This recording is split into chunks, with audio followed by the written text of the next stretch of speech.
ಗಂಡ ಹೆಂಡತಿ ಜಗಳ, ಅಕ್ಕನಿಂದಲೇ ತಮ್ಮನ ಭೀಕರ ಕೊಲೆ. ಚಡಚಣ. ಕೌಟುಂಬಿಕ ಕಲಹದ ಹಿನ್ನೆಲೆಯಲ್ಲಿ ಅಕ್ಕನೇ ತನ್ನ ಸ್ವಂತ ತಮ್ಮನನ್ನು ಭೀಕರವಾಗಿ ಕೊಲೆ ಮಾಡಿರುವ ಘಟನೆ ವಿಜಯಪುರ ಜಿಲ್ಲೆಯ ಚಡಚಣ ತಾಲೂಕಿನ ಹಲಸಂಗಿ ಕ್ರಾಸ್ ರಾಷ್ಟ್ರೀಯ ಹೆದ್ದಾರಿ ಬಳಿ ಶನಿವಾರ ಸಂಜೆ ನಡೆದಿದೆ. ಹಲಸಂಗಿ ಗ್ರಾಮದ ಬಾಬುಸ ಮಹಾದೇವ ಜಮಾದಾರ 35 ಕೊಲೆಯಾದ ದುರ್ದೈವಿ. ಘಟನೆಯಲ್ಲಿ ಮತ್ತೊಬ್ಬ ವ್ಯಕ್ತಿ ಅಪ್ಪಾಸಾಹೇಬ ಮುಂಕಾಸೆ ಎಂಬುವವರಿಗೂ ಗಂಭೀರ ಗಾಯಗಳಾಗಿದ್ದು ಅವರನ್ನು ಹೆಚ್ಚಿನ ಚಿಕಿತ್ಸೆಗಾಗಿ ಸೋಲಾಪುರ ಆಸ್ಪತ್ರೆಗೆ ದಾಖಲಿಸಲಾಗಿದೆ ಎಂದು ತಿಳಿದುಬಂದಿದೆ. ಘಟನೆಯ ಹಿನ್ನೆಲೆ: ಮೃತ ಬಾಬುಸ ಅವರಿಗೆ 5 ವರ್ಷಗಳ ಹಿಂದೆ ಅವರ ಸ್ವಂತ ಅಕ್ಕ ಮೀನಾಕ್ಷಿ ಬತಗುಣಕಿ ಜಮಾದಾರ ತನ್ನ ಮಗಳು ಸತ್ಯವ್ವಳನ್ನು ಕೊಟ್ಟು ಮದುವೆ ಮಾಡಿಸಿದ್ದರು.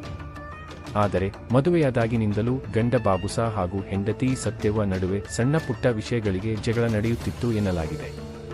ಶನಿವಾರ ಸಂಜೆ ಬಾಬುಸ ಅವರು ಹಲಸಂಗಿ ಕ್ರಾಸ್ ಬಳಿ ಇರುವ ಅಕ್ಕ ಮೀನಾಕ್ಷಿ ಅವರ ಮನೆಗೆ ಹೋಗಿದ್ದ ಸಂದರ್ಭದಲ್ಲಿ ಮತ್ತೊಮ್ಮೆ ಕೌಟುಂಬಿಕ ಕಲಹ ತಾರಕಕ್ಕೇರಿದೆ.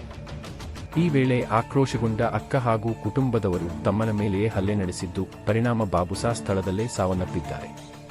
ಈ ಘಟನೆಗೆ ಸಂಬಂಧಿಸಿದಂತೆ ಅಳಕಿ ಪೊಲೀಸ್ ಠಾಣೆಯಲ್ಲಿ ಪ್ರಕರಣ ದಾಖಲಾಗಿದ್ದು ಪೊಲೀಸರು ಸ್ಥಳಕ್ಕೆ ಭೇಟಿ DSP Sulpi, CPI Parashurama Managoli, SI Manjunatha Tirukannavar ನೀಡಿ ಪರಿಶೀಲನೆ ನಡೆಸಿದ್ದಾರೆ. ಕೊಲೆಗೆ ನಿಖರ ಕಾರಣವೇನು ಎಂಬ ಕುರಿತು ಪೊಲೀಸರು ತನಿಖೆಯನ್ನು ಆರಂಭಿಸಿದ್ದಾರೆ.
ಮಾಡ್ಬೇಡ